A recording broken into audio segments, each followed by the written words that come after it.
Imagine a serial killer who taunts the police with cryptic letters, mocks the media, and leaves behind a trail of victims, all while remaining anonymous. For over 50 years, the identity of the Zodiac Killer has eluded investigators and baffled the public. What's worse, the killer himself seemed to enjoy the fear and confusion he caused, leaving behind taunting messages, puzzling codes, and even personal threats. Could new clues, hidden in the very things he left behind, finally unravel the identity of one of the most infamous serial killers in history? This is the story of the Zodiac Killer, a murderer whose chilling legacy has haunted the world for over 5 decades. The Zodiac Killer isn't just another unsolved crime. What sets this case apart is the killer's ability to stay ahead of the law for so long. His cryptic letters and ciphers, the eerie phone calls, and the feeling of his watching presence have made this case a subject of fascination, not just for law enforcement, but for ordinary people across the world. But what if the killer's legacy is more than just the terror he instilled?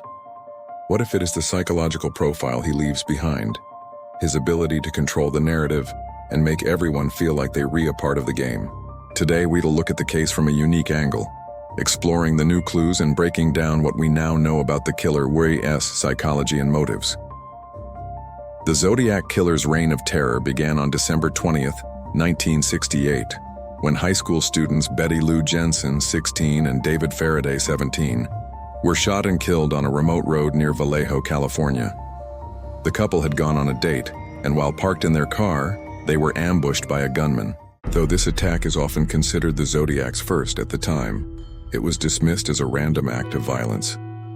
Just a few months later, on July 4th, 1969, Darlene Ferrin and Michael Mageau were parked at a secluded area near Blue Rock Springs Park in Vallejo when they were ambushed by a man with a flashlight. The attacker approached the car and fired several shots into the vehicle, killing Darlene and severely wounding Michael. The case was mysterious, but it wasn't until the killer sent a letter to the local newspaper that it would become clear this was no ordinary murderer. In the letter, the killer claimed responsibility for the attack and included a cryptic message that would become a hallmark of his crimes, an encrypted cipher with the message, "I like killing people because it is so much fun." On July 31st, 1969, the Zodiac Killer sent a series of letters to 3 newspapers: the San Francisco Chronicle, the San Francisco Examiner, and the Vallejo Times-Herald. These letters, which included detailed accounts of his crimes, also contained ciphers. In one of these letters, the killer wrote, "This is the Zodiac speaking," signing his name and adding more taunting messages.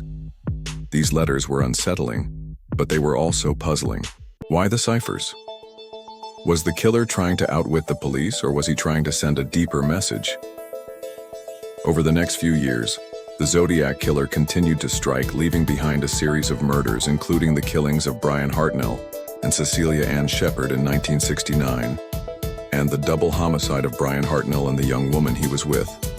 Each attack was paired with bizarre, chilling letters and ciphers. While the police and media scrambled to decode his messages, the killer seemed to enjoy the attention, sending more letters and offering tantalizing clues. The Zodiac Killer's killing spree is believed to have ended in 1974, though his final confirmed crime occurred in 1969. Afterward, the killer stopped communicating with the press and disappeared from the public eye. But even without fresh killings, the Zodiac's eerie legacy continued to loom over the Bay Area. In 1986, new evidence emerged that pointed to a possible break in the case: the revelation of a cryptic message the Zodiac Killer had sent in his final letter, which had been buried for years. Could the killer's cryptic language hold the key to understanding him? It was the first of many renewed attempts to crack the code. In the 21st century, the case experienced a surge of new attention, with online forums, documentaries, and amateur sleuths taking up the mantle of decoding the Zodiac's puzzles. Investigators were constantly re-examining old clues, hoping to find something that had been overlooked in the past. The unsolved mystery of the Zodiac Killer doesn't just come from his identity, it lies in the many questions that have remained unanswered for decades. Could the killer still be alive? Did he stop his killing spree on his own? Or was he eventually caught and just never identified? In 2021, the case took a shocking turn when a team of private investigators claimed to have finally identified a suspect using new forensic technology. However, the authorities were not convinced. The question remains, will we ever truly know who the Zodiac Killer was?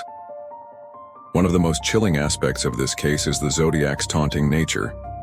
He would often send messages to the police, calling them incompetent and daring them to catch him. Even after over 50 years, the terror still feels fresh because we are no closer to answering the most basic question: who was the Zodiac Killer, and what did he want? What was it that drove the Zodiac Killer to commit these horrific acts? Psychological experts believe that the Zodiac wasn't just a serial killer. He was someone who thrived on control, fear, and manipulation. His ciphers were more than just riddles. They were his way of exercising power. The Zodiac appeared to take pleasure not just in killing, but in the way he could torment police officers and the public. This type of psychological profile suggests that the killer was likely someone with a deep need for recognition, someone who wanted to prove his intelligence and superiority. The Zodiac was highly organized, and each crime was meticulously planned. His ability to stay ahead of investigators and create fear among the public suggests a man who enjoyed the power of being in control. His lack of emotion in the killings and his ability to mask his identity point toward a personality type that might have been narcissistic, sadistic, or even a sociopath with a flair for the dramatic. What's particularly chilling is how the Zodiac's letters seem to reflect a need for validation. He constantly boasted about his ability to evade the law, and it was clear he was always watching, waiting for the next opportunity to strike. It's almost as if the Zodiac saw himself as some kind of intellectual game player, a challenge for both law enforcement and the general public. Behind every case like the Zodiac's are real people, victims and their families. Betty Lou Jensen and David Faraday, Darlene Ferrin and Michael Mageau, Brian Hartnell and Cecilia Ann Shepard. Each of these victims had families who never got the answers they so desperately needed. They were left to wonder, who was the man that took their loved ones away? What motivated him and what made him stop? Imagine the fear and anguish that families must have felt. The uncertainty, the constant worry that the killer might still be out there. For decades, they've had to live with that fear, and that's the impact that resonates beyond the headlines. 50 years later, the Zodiac Killer still looms as one of the most infamous and terrifying serial killers in history. Despite the many investigations, new leads, and renewed interest in the case, the killer's identity remains shrouded in mystery.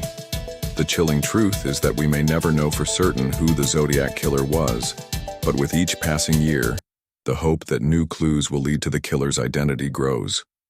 What do you think? Are we on the verge of cracking this cold case?